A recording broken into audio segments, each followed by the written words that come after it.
नमस्कार साथियों, all exam topper education की यूट्यूब चैनल पे आप सबका स्वागत है। आज मैं आपके लिए बहुत ही खास और स्पेशल वीडियो लेकर आया हूँ और ये वीडियो आपको एक मास्टर क्लास है। मास्टर क्लास मीन्स आपको ऐसी टॉपिक जिसमें आप सबसे ज़्यादा कन्फ्यूज रहते हैं। तो आज हम आपके लिए बिहार बोर्ड क्लास 10th का नन हिंदी का चैप्टर नंबर 10 ईर्ष्या न गई तू मेरे मन से लेकर आया हूँ, जिसका लाइन बाय लाइन आप लोग को समझाएंगे और इस चैप्टर से रिलेटेड जितने भी क्वेश्चन हैं objective subjective A to Z करवाएंगे आप लोगों को। तो आइए शुरुआत करते हैं। Chapter number 10 Bihar board class 10th ईर्ष्या न गई तू मेरे मन से। बहुत ही इंटरेस्टिंग और रोचक कहानी है यह। रामधारी सिंह दिनकर की इस रोचक निबंध में जीवन के रोजमर्रा के व्यवहारों पर टिप्पणी है और सही संतुलित जीवन के लिए एक दृष्टिकोण विकसित करने की सीख है। तो ईर्ष्या न गई तू मेरे मन से, इसके लेखक कौन है? तो रामधारी सिंह दिनकर।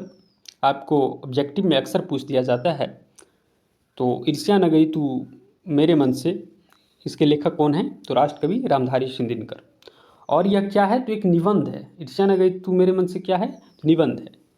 जीवन के रोजमर्रा के व्यवहारों पर टिप्पणी है और सही संतुलित जीवन के लिए प्रति एक दृष्टिकोण विकसित करने की सीख है। जीवन कौशल अध्ययन का एक उल्लेखनीय पहलू है। तनावों को कम करने में व्यक्ति की अपनी अंतरात्मा खास योगदान देती है।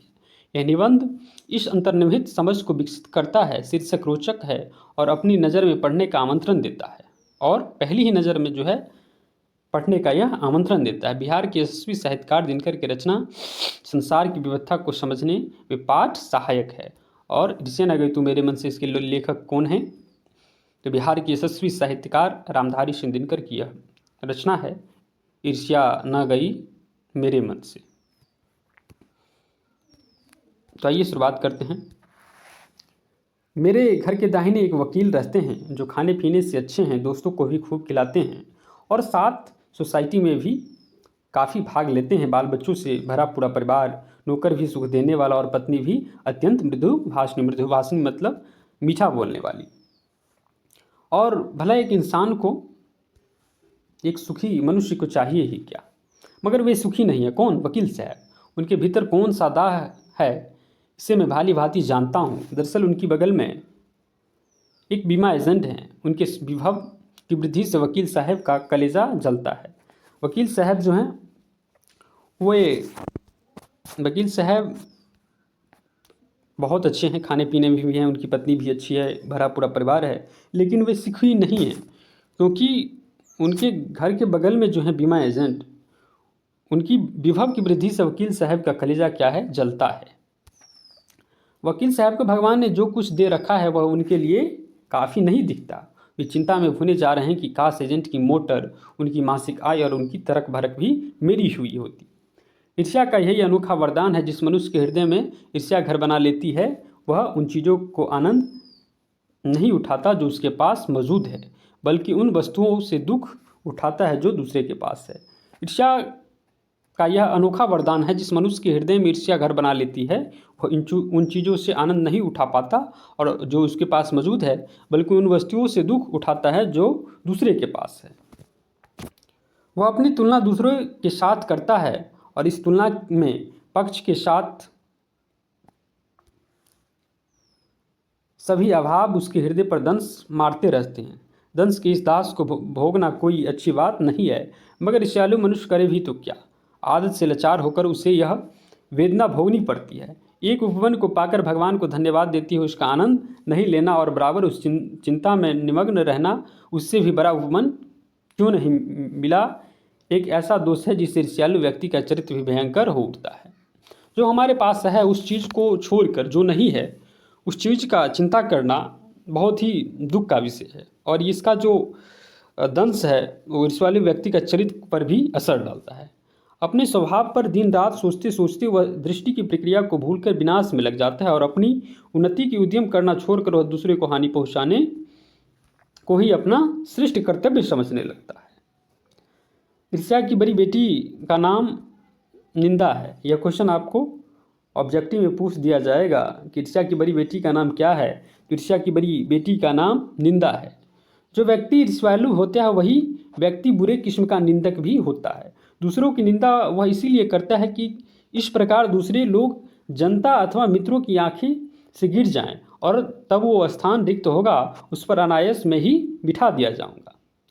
मगर ऐसा ना हुआ है और ना होगा। दूसरे की गिराने की कोशिश तो अपने आप को बढ़ाने की कोशिश नहीं कही जाती। एक बात और है कि संसार में कोई भी मनुष्य निंदा से नहीं गिरता, उसके पतन का कारण अपने भीतर सद्गुणों का ह्रास होता है। इसी प्रकार कोई भी मनुष्य दूसरों की निंदा करने से अपनी उन्नति नहीं कर सकता। कोई व्यक्ति दूसरे की निंदा करने से अगर समझे कि मेरा उन्नति हो जाएगा, तो ये कभी नहीं हो सकता। मनुष्य दूसरों की निंदा करने से कभी अपनी उन्नति नहीं कर सकता। उन्नति तो उसका तभी होगा जब वो अपने चरित्र को निर्मल बनाए तथा अपने गुणों का विकास करे। ईर्ष्या का काम क्या है? तो ईर्ष्या का काम है जलाना, मगर सबसे पहले वो उसी को जलाती है जिसके हृदय में उसका जन्म होता है। आप ऐसे बहुत से लोगों को जानते होंगे जो ईर्ष्या और द्वेष की साकार मूर्ति हैं, जो बराबर इस फिक्र में रहते हैं कि जहां सुनने वाले मिले कि अपने दिल का गुबार निकालने का मौका मिले, श्रोता मिलते ही उनका ग्रामोफोन बजने लगता है और बड़ी होशियारी के साथ एक एक कांड इस ढंग से सुनाते हैं मानो विश्व कल्याण को छोड़कर उनका और कोई ध्यान नहीं हो। मगर ऐसा उनके अपने इतिहास को भी दिखाएं और समझने की कोशिश कीजिए कि जब वे उनके इस सुकर्म का आरंभ किया है, तब से वे अपने क्षेत्र में आगे बढ़े हैं, पीछे हटे हैं। यह भी अगर वे निंदा करने में समय और शक्ति का अपव्यय नहीं करते तो आज वह उनका स्थान कहाँ होता। चिंता को लोग चिता भी कहते हैं। जिस किसी प्रचंड चिंता ने पकड़ लिया, उस बेचारे की जिंदगी ही खराब हो जाती है। किंतु ईर्ष्या शायद चिंता से भी बदतर चीज़ है, क्योंकि वह मनुष्य के मौलिक गुणों को भी कुंठित बना देती है। मृत्यु शायद फिर भी श्रेष्ठ है। इसके लिए हमें अपने गुणों को कुंठित बनाकर जीना पड़े। चिंता दग्ध मनुष्य समाज की दया का पात्र है। चिंता दग्ध मनुष्य क्या है? तो चिंता दग्ध मनुष्य समाज की दया का पात्र है। किंतु ईर्ष्या से जला भुना आदमी जहर की एक चलती फिरती गठरी के समान है, जो हर जगह वायु को दूषित करती फिरती है। ईर्ष्या मनुष्य का चरित्र दोष ही नहीं, ईर्ष्या मनुष्य का चरित्र दोष ही नहीं है, प्रत्युत इससे मनुष्य के आनंद में भी बाधा पड़ती है। जब भी मनुष्य के हृदय में ईर्ष्या का उदय होता है, सामने का सूर्य, जिस मनुष्य के हृदय में ईर्ष्या का उदय हो जाता है, तो सामने का सूर्य मध्यम सा दिखने लगता है। पक्षियों का गीत में जादू नहीं रह जाता और फूल तो ऐसे हो जाते हैं मानो वे देखने योग्य ही नहीं हो। आप कहेंगे कि निंदा के बांध से अपने प्रतिद्वंदियों को बेध कर हंसने में एक आनंद है, और यह आनंद ईर्ष्यालु व्यक्ति का सबसे बड़ा पुरस्कार है। मगर यह हंसू मनुष्य की नहीं, राक्षस की हंसी होती है, और आनंद भी दैत्यों का आनंद होता है। ईर्ष्या का संबंध प्रति द्वंद्व से होता है, क्योंकि भिखमंगा करोड़पति से ईर्ष्या नहीं करता। भिखमंगा किसी ईर्ष्या नहीं करता तो करोड़पति से ईर्ष्या नहीं करता। यह एक ऐसी बात जो ईर्ष्या के पक्ष में भी पड़ सकती है, क्योंकि प्रतिद्वंद्वियों से भी मनुष्य का विकास होता है। किंतु अगर आप संसार व्यापी सुयश चाहते हैं तो आप रसेल के मतानुसार शायद नेपोलियन से स्पर्धा करेंगे। मगर याद रखिए कि नेपोलियन ने भी सीजर से स्पर्धा करता था, और सीजर सिकंदर से, तथा सिकंदर हरकुलस से, जिस हरकुलस के बारे में इतिहासकारों का यह मत है कि वह कभी पैदा ही नहीं हुआ। क्या कहते हैं कि प्रतिद्वंद्वियों का मनुष्य विकास होता है। किंतु अगर आप संसार व्यापी स्वस्थ चाहते हैं तो आप रसेल का मत अनुसार शायद नेपोलियन से स्पर्धा करेंगे। मगर याद रखिए, नेपोलियन भी सीजर से स्पर्धा करता था, और सीजर सिकंदर से, तथा सिकंदर किससे? हरकुलस से। जिस हरकुलस से के बारे में इतिहासकारों का क्या कहना है? यह तो कभी पैदा ही नहीं हुआ। ईर्ष्या का एक पक्ष सचमुच ही लाभदायक हो सकता है, जिसके अधीन हर आदमी, हर जाति के हर दल अपने को अपने प्रतिद्वंदियों के समकक्ष बनना चाहता है। किंतु यह तभी संभव है जबकि ईर्ष्यालु व्यक्ति यह महसूस करता है कि कोई चीज़ उसके भीतर नहीं है, कोई वस्तु उसके पास है, किंतु वह यह नहीं समझ पाता कि इस वस्तु को प्राप्त करना चाहिए। गुस्से में आकर वह अपने किसी पड़ोसी मित्र या समकालीन व्यक्ति को अपने से श्रेष्ठ मानकर उससे जलने लगता है, जबकि वे लोग भी अपने आप से शायद वैसे ही असंतुष्ट हो। आपने यह भी देखा होगा कि शरीफ लोग अक्सर यह सोचते हुए अपना सिर खुजलाया करते हैं कि फलना आदमी मुझसे क्यों जलता है, मैंने उसका कुछ नहीं बिगाड़ा, और अमुक व्यक्ति इस कदर मेरी निंदा में क्यों लगा हुआ है। सच तो यह है कि मैंने उससे अधिक भलाई उसकी की है। यह सोचते मैं तो पाक साफ हूँ, मुझसे किसी व्यक्ति के लिए दुर्भावना नहीं है, बल्कि अपने दुश्मन को भी मैं भलाई ही सोचा करता हूँ। फिर भी ये लोग मेरे पीछे क्यों पड़े हुए हैं। मुझे कौन सा वह ऐब है जिसे दूर करके इन दोस्तों को चुप कर सकता हूँ। ईश्वरचंद्र विद्यासागर जब इस तजुर्बे से होकर गुजरे तब उन्होंने एक सूत्र कहा कि तुम्हारी निंदा वही करेगा जिसको तुमने भलाई की। ईश्वरचंद्र विद्यासागर जी ने क्या कहा कि तुम्हारी निंदा वही करेगा जिसकी तुमने भलाई की है। और नीचे जब इस कुचे से होकर निकला तब उसने जोरों एक ठहाका लगाया और कहा कि ये तो बाजार की मक्खियाँ है जो अकारण हमारे चारों ओर भिनभिनाया करती है। किसने कहा? तो नित्से ने। ये हमारे प्रशंसा और पीछे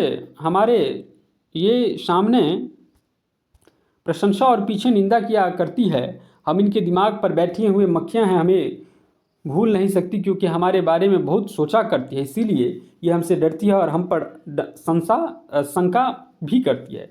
ये मक्खियाँ भी हमें सजा देती है हमारे गुनों के लिए। ऐब को तो ये माफ़ कर देगी, क्योंकि बड़ों के ऐब को माफ़ करने में भी एक शान, जिस शान का स्वाद लेने का ये मक्खियाँ तरस रहती है। जिनका चरित्र उन्नत है, जिनका हृदय निर्मल और विशाल है, वे कहते हैं कि इन विचारों की बातों से क्या चिढ़ना, ये तो खुद ही छोटे हैं। मगर जिनका दिल छोटा और दृष्टि संकीर्ण है, वे जानते हैं कि जितनी भी बड़ी हस्तियां हैं उनकी निंदा ही ठीक है। और जब इनके प्रति उदारता और भल मन साहिता का बर्ताव करते हैं तब वे यही समझते हैं कि हमें उनसे घृणा कर रहे हैं, और हम चाहे उनका जितना उपकार करें बदले में हमें अपकार ही मिलेगा। दरअसल हम जो उनकी निंदा का जवाब नहीं देकर चुप्पी साधे रहते हैं, इसे भी वे हमारा अहंकार समझते हैं। खुशी तो उन्हें तब होती है जब हम उनके धरातल पर उतरकर उनके छोटेपन के भागीदारी बन जाएं। सारे अनुभवों को निचोड़ कर नित्सो ने एक दूसरा सूत्र कहा कि आदमी में जो गुण महान होता है समझे जाते हैं, उन्हीं के चलते लोग उनसे जलते भी हैं। जिस मनुष्य में जो गुण महान होगा उसी के कारण लोग उससे जलेगा भी। तो ईर्ष्यालु लोगों से बचने का क्या उपाय है? ईर्ष्यालु लोगों से बचने का क्या उपाय है? तो नीचे कहता है कि बाजार की मक्खियों को छोड़कर एकांत की ओर भागो। जो कुछ भी अमर तथा महान है उसकी रचना और निर्माण बाजार तथा सुए से दूर रहकर किया जाता है। जो लोग नए मूल्यों का निर्माण करने वाले हैं वे बाजारों से नहीं बचते, वे शोहरत के पास भी नहीं रहते। जहाँ बाजार की मक्खियाँ नहीं भिनकती वही जगह एकांत है। यह तो ईर्ष्यालु लोगों से बचने का उपाय है, किंतु ईर्ष्या से आदमी कैसे बच सकता है? ईर्ष्या से बचने का उपाय मानसिक अनुशासन है। जो व्यक्ति ईर्ष्यालु स्वभाव का है उसे फालतू बातों के बारे में सोचने की आदत छोड़ देनी चाहिए।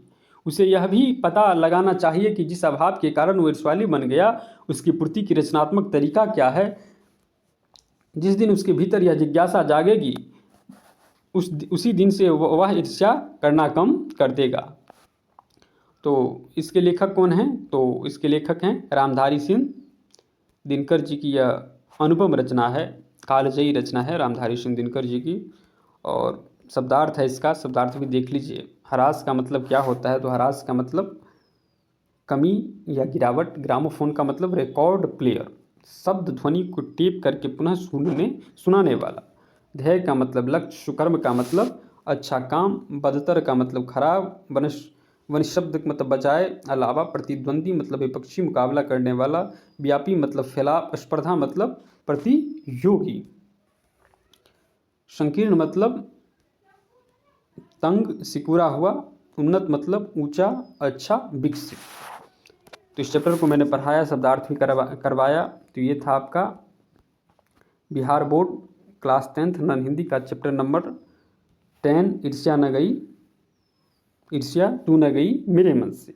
और इसके लेखक कौन हैं? तो इसके लेखक हैं आपके रामधारी सिंह दिनकर।